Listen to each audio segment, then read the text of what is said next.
வைத்துக்கொள், அப்படி வார்த்தையை காத்துக்கொள், அப்படி வசனமாகி விதைய ஸ்தோத்திரம் உன்னுடைய இருதயத்துக்குள்ள வளர விடு. தேவையில்லாத கலையை வளர விடாத, போராட்டங்களை வளர விடாத, எதிர்மறையான எண்ணங்களை வளர விடாத. இப்ப எதை வளர விடுனா தேவனுடைய வார்த்தை ரேமா வளர விடு.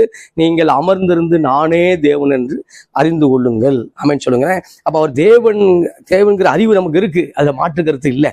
ஆனால் எல்லா பிரச்சனையிலும் தேவன் என்னை வெளியே கொண்டு வருவாராங்கிற அறிவு இல்லை.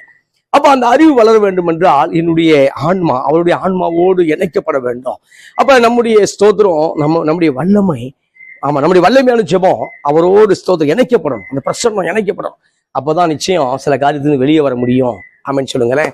எனவே இந்த நாள்ல நீங்கள் அமர்ந்திருக்க போகிறீர்கள் என்ற தீர்மானத்தை எடுத்து விட்டால், நான் அமர்ந்திருக்க போகிறேன் என்கிற தீர்மானத்தை எடுத்து விட்டால் நிச்சயமாய் எந்த ஒரு சூழ்நிலை வந்தாலும், எந்த ஒரு இயற்கை சீற்றங்கள் வந்தாலும், எந்த விதமான பிரச்சனை பஞ்சாயத்து வந்தாலும், அதுல இருந்து தேவன் நம்முடைய குடும்பத்தையும் உங்களை சுற்றி உள்ள காரியத்தையும் பாதுகாக்க அவர் வல்லமை தேவனாக இருக்கிறார்.